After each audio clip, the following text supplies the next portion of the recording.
예, 글로벌 트렌드를 확인해보는 마켓 키워드 시간입니다. 오늘도 역시 MTN의 김종효 전문위원과 함께하도록 하겠습니다. 어서 오십시오. 네, 안녕하십니까? 네, 오늘의 키워드로는 어떤 걸 선정하셨나요? 오늘 키워드는 수출과 환율 이 두 가지 키워드를 살펴보겠습니다. 예, 수출과 환율이 나왔는데요. 사실 어제 환율이 달러원 환율이 1,010원대까지 하회를 했고 사실 6월에도 계속해서 1,010원대에서 20원대 이렇게 원화 강세가 이어지다 보면 일반적으로 수출업체들에게는 좀 타격이 크지 않느냐라는 말이 나옵니다.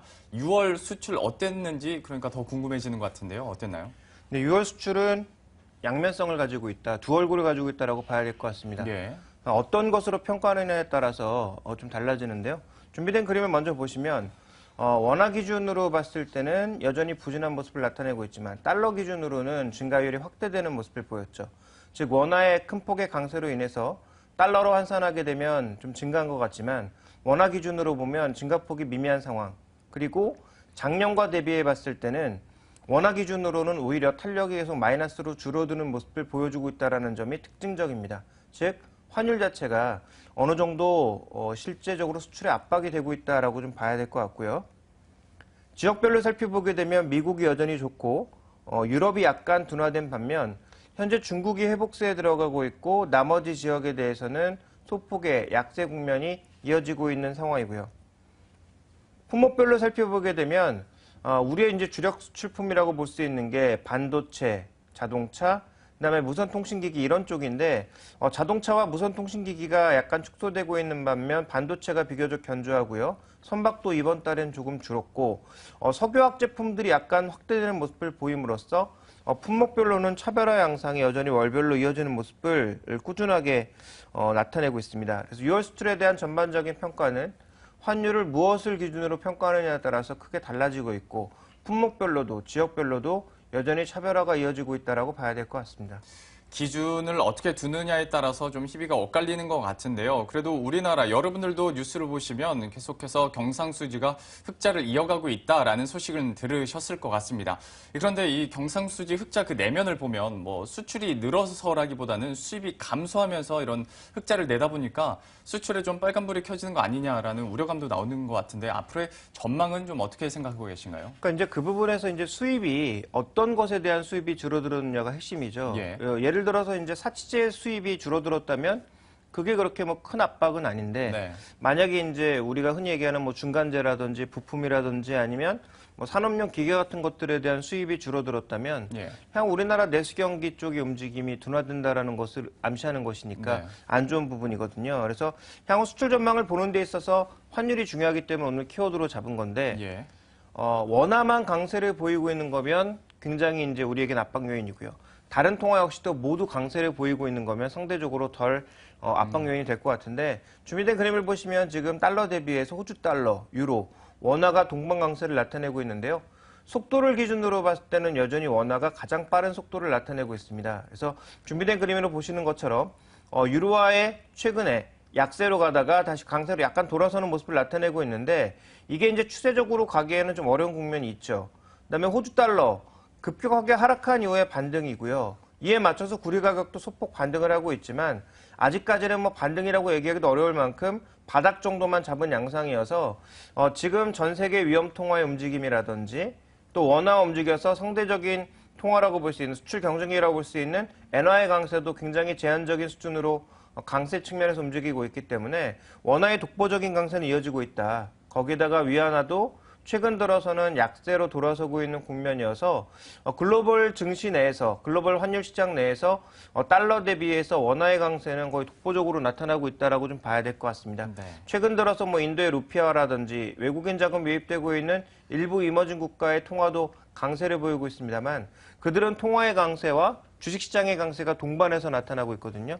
다만 국내는 환율 강세에 비해서 주식시장의 강세는 굉장히 제한적으로 이어지고 있고 이것은 결국 기업 수익과 연관이 있다고 봐야 될 것 같습니다. 그래서 원달러 환율의 움직임과 수출 여건을 살펴보게 되면 지금 이 단가 요인, 그 환율 요인 자체가 계속 악화되고 있는 상황이죠.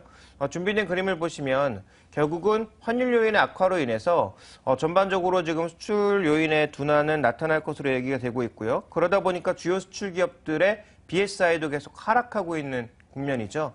그래서 국내 제조업 기업들의 그 전체적인 심리가 좀 둔화되고 있는 상황을 나타내고 있기 때문에 향후 수출 전망에 대해서도 우리가 좀 여러 가지 고민이 필요한 상황인데, 다만 이제 그나마 긍정적인 건 글로벌 PMI가 올라가고 있다. 뭐 미국이나 유럽이나 중국이나 모두 PMI가 회복되고 있어서 이들의 구매자 지수가 회복되고 있으니까 수출에 있어서는 약간 긍정적인 요인이 있는 거 아니냐. 그리고 미국과 중국과 일본, 유로의 G4의 생산자 물가가 조금씩은 그래도 돌아서고 있기 때문에 생산자 물가가 올라가고 있다는 건 그만큼 앞으로 물건을 많이 산다는 얘기니까 우리 수출 측면에서도 뭔가 긍정적인 요인이 있는 거 아니냐, 이렇게 얘기가 되고 있는 상황인데요. 다만 우리가 여기서 살펴봐야 될 건 이런 긍정적인 요인도 있지만 반대로 물건을 파는 입장에선 물건 가격 자체의 변화가 환율로 인해서 크게 나타나고 있다는 점을 계속 주목해 본다라면 이런 긍정적인 요인과 부정적인 요인이 굉장히 혼재 있다는 걸 주목해 보실 필요가 있겠고요. 자, 마지막으로 살펴봐야 될 건 핵심 지역이 어디냐? 바로 중국입니다. 우리 수출의 가장 큰 비중을 차지하고 있는 것이 중국인데, 최근에 중국의 4개월간 수출입 동향을 살펴보시면 굉장히 답답한 모습을 나타내고 있습니다. 결국은 유럽 회복됐죠. 미국 4개월 내내 괜찮았죠. 다른 지역도 뭐 금액이 크지 않아서 그렇지 전체적으로 추이 자체는 나쁘지 않은데, 가장 큰 비중을 차지하고 있는 중국 쪽의 둔화가 결국은 우리 시장의 부담 요인으로 다가오고 있거든요. 그러니까 중국이 회복되느냐 여부가 결국 하반기에는 핵심이기 때문에 나머지 지역보다는 중국 쪽의 회복이 오늘 시진핑 방문과 함께 무언가 활로를 뚫어내느냐, 중요하게 좀 살펴봐야 되는 내용이고요. 중국 쪽에서 의미 있는 반전이 없다면 하반기 수출도 기대하기는 힘들다라고 봐야 될 것 같습니다. 아무래도 그래서 이번 한중 방안 그리고 정상회담이 더 중요하게 여겨지는 것 같은데요. 물론 긍정적인 요인들도 있지만 어쨌거나 원화 강세가 이어지면서 가격 경쟁력이 좀 떨어질 수밖에 없는 상황이고요. 앞으로의 중국과의 관계에서도 우리가 신경을 쓸 수밖에 없는 상황입니다. 이렇다 보면 전체적으로 수출이나 환율과 관련해서 투자자로서의 입장에서는 어떤 포인트를 좀 짚어봐야 될까요? 네, 먼저 환율은 뭐 속도는 느리지만 원화 강세는 지속될 것이다라는 것이 컨센서스입니다. 그래서 뭐 세 자리를 볼 가능성이 높다라는 얘기가 나오고 있는 만큼 수출 단가 측면에서의 악화 요인은 하반기에도 진행될 것 같고요. 그런 측면에서 상반기 수출을 상반기 앞쪽에서 이끌었던 1분기 쪽에 이끌었던 IT와 자동차 쪽의 수출 둔화는 어쩔 수 없이 좀 받아들여야 되는 내용이다, 이렇게 좀 봐야 될 것 같습니다. 그런 관점에서 해당 종목에 대한 전체적인 투자의 시각이 아무래도 조금은 눈높이를 낮춰질 가능성이 있지 않나라고 보고 있고요. 그런 측면에서 본다면 단기적으로는 호주 달러의 움직임과 함께 계속 강조드리고 있는 소재 쪽이라든지 중국 투자와 연관되어 있는 일부 종목군들의 강세가 나타날 가능성이 있겠습니다만 이들 종목의 업황이 중장기적으로 회복되진 않을 것 같습니다. 아까 이제 중국 전문가가 나와서 뭐 여러 가지 말씀해 주셨는데 저는 뭐 그 의견 중에서 한 가지 좀 지적한다기보다는 저랑 좀 생각이 다른 것은 뭐냐면, 어떤 국가와 맺는 계약이든 한쪽 국가만 일방적으로 이익을 낳는 경우는 없습니다. 그러니까 우리에게 이익이 되는 게 있다면 반드시 중국에게도 이익이 되는 게 있겠죠. 그런 관점에서 봤을 때 총량 기준으로 또 업황 기준으로 각각의 세세한 부분들을 좀 나눠보게 되면 결국은 울고 웃는 것들이 나눠질 수밖에 없다라고 봐야 될 것 같고요. 그렇다면 전략의 핵심은 실제로 이번에 중국과 시진핑과의 어떤 관계를 통해서 과연 어떤 것들을 얻어내고 그 얻어내는 것 중에서 실제로 더 우리에게 플러스로 돌아오는 것은 무엇인지를 살펴보는 게 핵심이지, 이번에 시진핑이 와서 박근혜 대통령과 뭔가 얘기를 하니까 굉장히 큰 선물을 주고 갈 거다, 우리나라에게 이익이 될 거다라고 생각하는 건 바보의 생각인 거죠. 지금 EU와의 FTA도 살펴봤더니 그 피해와 수혜가 확실하게 확 나눠지지 않습니까? 중국과도 마찬가지라는 거죠. 그렇다면 이번에 시진핑과의 대화에서 우리가 얻어낼 수 있는 핵심 포인트는 무엇을 주고 가고, 그리고 주고 간 것에 있어서 또 어떤 업종이 수혜를 받는지 살펴봐야 될 것 같고요. 그런 관점에서 여전히 관심을 가져야 될 것은 중국 소비, 그리고 글로벌 PMI 회복에 따른 국내 경쟁력 있는 부품주에 대한 관심을 여전히 이어가야 될 것이다라고 보고 있습니다.